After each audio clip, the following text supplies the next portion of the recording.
Bonjour à tous et bienvenue dans cette nouvelle vidéo de formation Google Sheet. Aujourd'hui, nous allons terminer le formatage de nos cellules en voyant la mise en forme conditionnelle. C'est parti!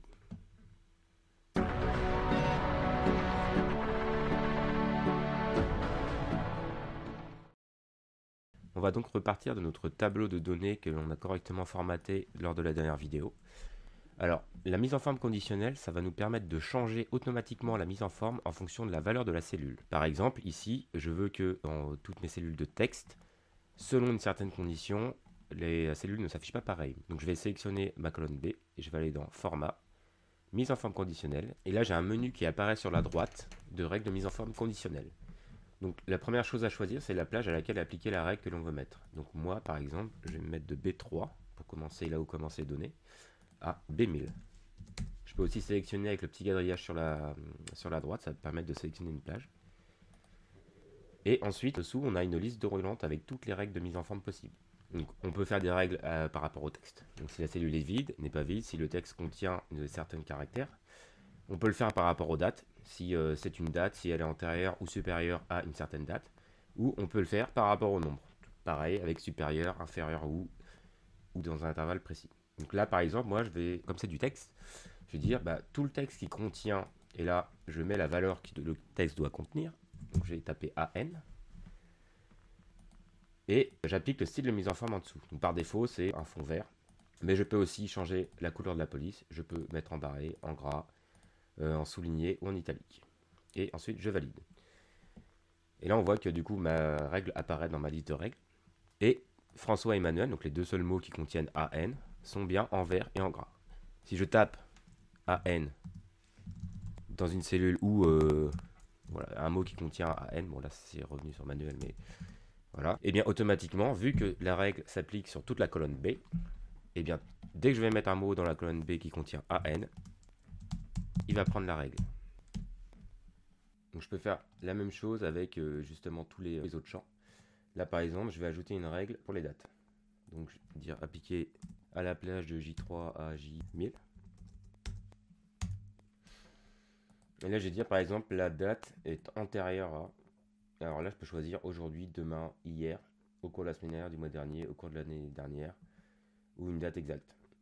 Donc là j'ai 3 dates, ou 4 dates, c'est février, mars. Par exemple si je mets antérieur à une date exacte, qui est le... Par exemple si je mets le 28 février, donc 28/02/2023. Voilà. Donc là il faut que je tape exactement un format date. Donc avec un slash ça marche très bien. Et là je vais dire par exemple, je vais mettre ça en bleu. Hop. Ok. Et en fait là je peux cumuler les règles aussi. C'est-à-dire que j'ai une règle comme quoi si la date est antérieure, ça s'affiche en bleu, mais je peux ajouter une autre règle et je vais dire par exemple si la date est postérieure à, et là je vais mettre pareil date exacte qui va être le 27 février 2023, postérieur à 27, oui, février 2023, ok. Ah oui, excusez-moi, c'est parce que je n'ai pas sélectionné toute ma plage. Tac, J3 à J1000. Voilà. Et là on voit bien que en bleu j'ai les dates avant le 27, enfin le 28, et en vert après le 27. Enfin je peux faire la même chose sur les nombres. Là par exemple je veux que ma colonne C soit coloriée en fonction de la valeur. Donc je vais sélectionner ma colonne C, toujours dans règle de mise en forme conditionnelle, je vais ajouter une règle. Alors là je me permets de tout sélectionner vu que les en-têtes ne sont pas des nombres donc ne seront pas pris en compte dedans. Et je veux par exemple que tout ce qui est supérieur ou égal à 12 soit en vert.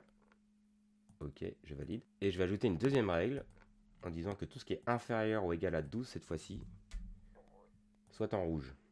Et là il va se passer quelque chose d'un peu bizarre, enfin à première vue en tout cas. Je valide. Là en fait il n'y a que mon 10 qui est en rouge parce que c'est la seule valeur inférieure à 12. Par contre mon 12 il est en vert. Et là en fait on peut penser qu'il y a un conflit, c'est que mon 12 est dans les deux règles. C'est-à-dire que 12 est bien supérieur ou égal à 12 et 12 est aussi bien inférieur ou égal à 12. Il m'a pas pris du coup la deuxième règle en rouge pour la valeur 12. parce qu'en fait, il y a des règles de priorité sur les mises en forme conditionnelles. Et la règle, du coup, la plus en haut est la plus prioritaire. Par contre, je peux les déplacer. Si je vais à gauche de ma règle, mon curseur va changer en forme de croix. Je fais clic gauche, je reste appuyé, je descends. Hop, et là, on voit que tout ce qui est à 12 est devenu rouge, parce que la règle rouge inférieure ou égale à 12 devient prioritaire sur la deuxième règle supérieure ou égale à 12. Et en fait, comme ça, je peux ajouter une dizaine de règles de formatage et justement régler les priorités comme ça. Il nous reste un dernier moyen de voir comment appliquer une mise en forme conditionnelle et qui va plutôt concerner les nombres. Par exemple, ici, je veux créer une espèce de carte de couleur du plus petit au plus grand. Pour ça, je vais dans format, toujours mise en forme conditionnelle. Et là, à côté, en fait, j'ai une deuxième option qui s'appelle dégradé de couleur. Alors, le dégradé de couleur ne va changer que la couleur de fond de la cellule et va nous permettre, en fait, sur la plage sur laquelle on applique, de faire un dégradé de la plus petite valeur à la plus grande. Tout d'abord, je peux régler l'aperçu. Donc l'aperçu, si je clique dessus, en fait, ça va permettre de créer une cartographie préenregistrée. Donc par exemple du blanc, enfin du vert au blanc, du rouge au blanc. Et moi, j'aime bien faire par exemple du vert au jaune, puis du jaune au rouge. Voilà. Et là, on voit déjà que ça a appliqué ce dégradé sur mes cellules. La plus petite valeur étant en vert et la plus grande étant en rouge. Tout est paramétrable, évidemment. Là, je peux changer la couleur verte et mettre du bleu, par exemple. Hop, moi, je vais remettre du vert. Je peux changer aussi la valeur maximum et la valeur du milieu. On peut aussi paramétrer le point minimal et mettre un nombre, par exemple, ou une valeur, ou un pourcentage. Et pareil avec le point maximal. Bon, par défaut, on laisse toujours la valeur minimale et la valeur maximale. Ça nous convient assez bien. Et au milieu, en fait, je peux, pareil, paramétrer la valeur du milieu. Soit un nombre spécifique, soit un pourcentage, soit un centile. Quelle est la différence entre le pourcentage et le centile? Le percentile, en fait, ce qu'on appelle le percentile. Et pour ça, il faut que je vous explique la différence entre la moyenne et la médiane. Je vais créer un petit tableau à côté et par exemple, on va faire une liste de salaires. Par exemple, là, je vais mettre 1200, 4 fois, je vais mettre 1500, 1500, 2000, 2300, 4300, on va dire qu'il y a un haut salaire à 8500. Voilà, donc là j'ai 10 valeurs. Oui, j'ai bien 10 valeurs que je vais mettre en euros. Voilà. Et à côté, donc là je vais mettre la moyenne et ici la médiane. Bon, la moyenne, je pense que tout le monde connaît, hein, on prend la somme de toutes les valeurs et on divise par le nombre de valeurs. Bon, là je vais utiliser une formule, on verra plus tard les formules, mais pour que ça aille plus vite. Hop, et ça nous fait une moyenne à 2490. Par contre, la médiane, alors la médiane est beaucoup moins connue. Ouais, valeur médiane, pareil, je vais utiliser une formule. Hop. La médiane est à 1500. C'est-à-dire que 1500 correspond au salaire médian. Et ce 1500, il ne vient pas de nulle part. C'est la valeur telle que la moitié de la population est en dessous et l'autre moitié de la population est au-dessus. C'est ce qu'on appelle en fait le 50 percentile. C'est pas du pourcentage, c'est du percentile. Comme ici j'ai 10 valeurs, et bien forcément en fait le médian va correspondre à la valeur du cinquième, enfin entre 5e et 6e de la population.